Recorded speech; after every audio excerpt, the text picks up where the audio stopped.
വരുന്ന ലോക്സഭാ തെരഞ്ഞെടുപ്പിൽ ബിജെപി പരാജയപ്പെടും. കോൺഗ്രസും പ്രാദേശിക പാർട്ടികളും ചേർന്ന് 350 സീറ്റ് പിടിക്കും. ആന്ധ്ര മുഖ്യമന്ത്രി ചന്ദ്രബാബു നായിഡുവിന്റേതാണ് വാക്കുകൾ.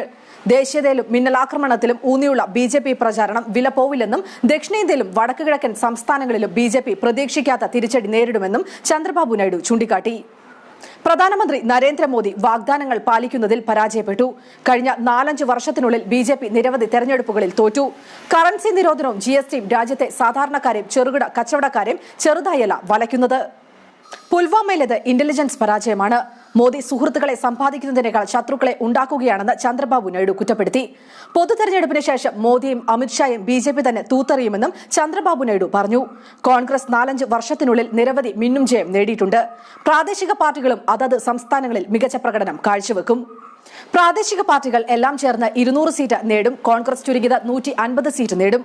തെരഞ്ഞെടുപ്പിന് ശേഷം കോൺഗ്രസും പ്രാദേശിക കക്ഷികളും കൈകോർക്കുമെന്നും ചന്ദ്രബാബു നായിഡു വ്യക്തമാക്കി. കോൺഗ്രസ് അധ്യക്ഷൻ രാഹുൽ ഗാന്ധി മികച്ച പ്രകടനമാണ് കാഴ്ചവെക്കുന്നതെന്നും ചന്ദ്രബാബു നായിഡു പറഞ്ഞു.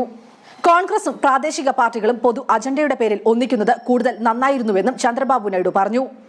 എന്നാൽ ചില പ്രാദേശിക പാർട്ടികൾ ഇക്കാര്യത്തിൽ താൽപര്യം കാണിക്കാതിരുന്നതാണ് ഇത് സംഭവിക്കാതിരിക്കാൻ കാരണമെന്നും ചന്ദ്രബാബു നായിഡു കൂട്ടിച്ചേർത്തു.